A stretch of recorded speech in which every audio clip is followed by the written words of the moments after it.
And Senate clerks completed the full reading of the GOP's massive tax and spending bill this afternoon. The chamber will now begin up to 20 hours of debate before beginning a vote-a-rama when lawmakers can demand votes on unlimited amendments to the measure. Here's ABC's Jay O'Brien with the latest from Washington. The yeas are 51, the nays are 49.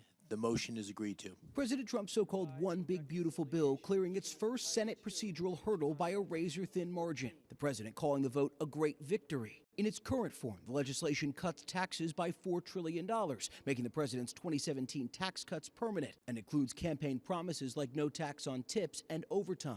To pay for that, it cuts programs like Medicaid, imposing new work requirements, and slashes clean energy initiatives that were passed during the Biden administration. We're trying to do hard things that should be done and have to be done. We're $37 trillion in debt.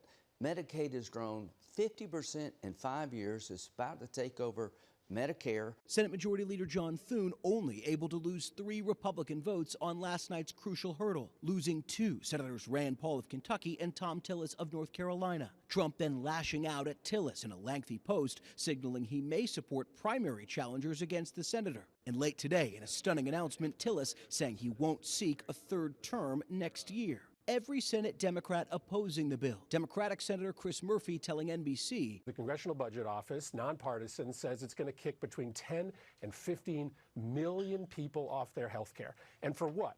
To be able to afford a new $270,000 tax cut for the richest families in the country. It's a moral abomination. Senate Minority Leader Chuck Schumer calling for a marathon reading of the bill on the Senate floor, delaying a final vote. Despite surviving this first procedural hurdle, it's unclear if there's enough GOP support for final passage of the bill. Even if it ultimately passes the Senate, it then goes back to the House, where Speaker Johnson faces his own razor-thin majority. As the Senate was getting underway Saturday, billionaire Elon Musk once again blasting the bill, saying slashing those green energy incentives would destroy millions of jobs, describing the legislation as, quote, utterly insane and destructive. Jay O'Brien, ABC News, Washington.